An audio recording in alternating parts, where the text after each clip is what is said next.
พบหากับสายหนึ่งคนบ่าวไทยอุบลจนเขาสา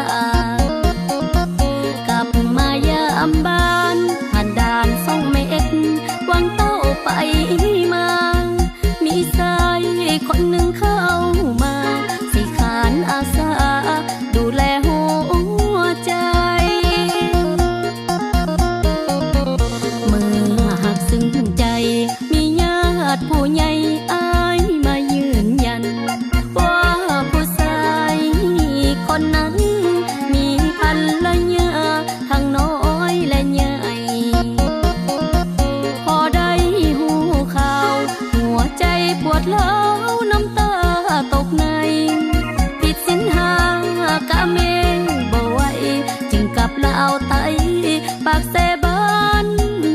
เกิดเบิ่งหน้าหมวกหลังน้ำตาพังไหลลงหำแก้มตำรวจตม.จนแนมแถมยังยืนผ้าเย็นให้ปิดเครื่องทันทีช่วงนี้จะบ่หับสายไผเมื่อกราบแม่พ่อขอขมาที่ลูกผิดไปแต่หากยังฟังในใจผู้บ่าวคนไทยจังหวัดอุบลน้องสาวลาวไต้กลับจากเมืองไทยฮอดเมืองปากเซแต่ใจยังห่วงอยู่เด้จากบ้านใดเด้สิลืมได้ขอเป็นเพียงน้องสร้างความปองดองสาวลาวบ่าวไทยพาลูกเมียมายามน้องใดน้องสาวลาวไต้ต้นหาเสมอ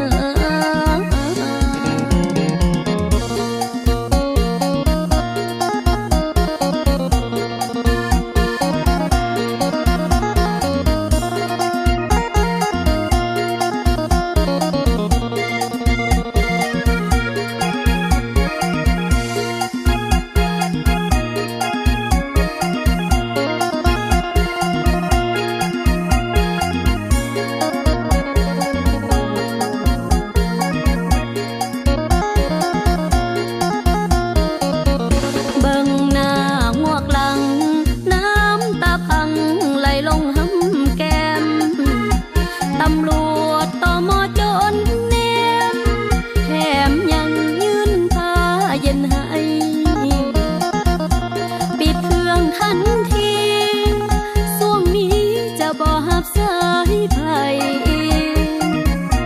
เมื่อกราบแม่พ่อขอขมาที่ลูกผิดไปแต่หากยังฟังในใจผู้บ่าวคนไทยจังหวัดอุบล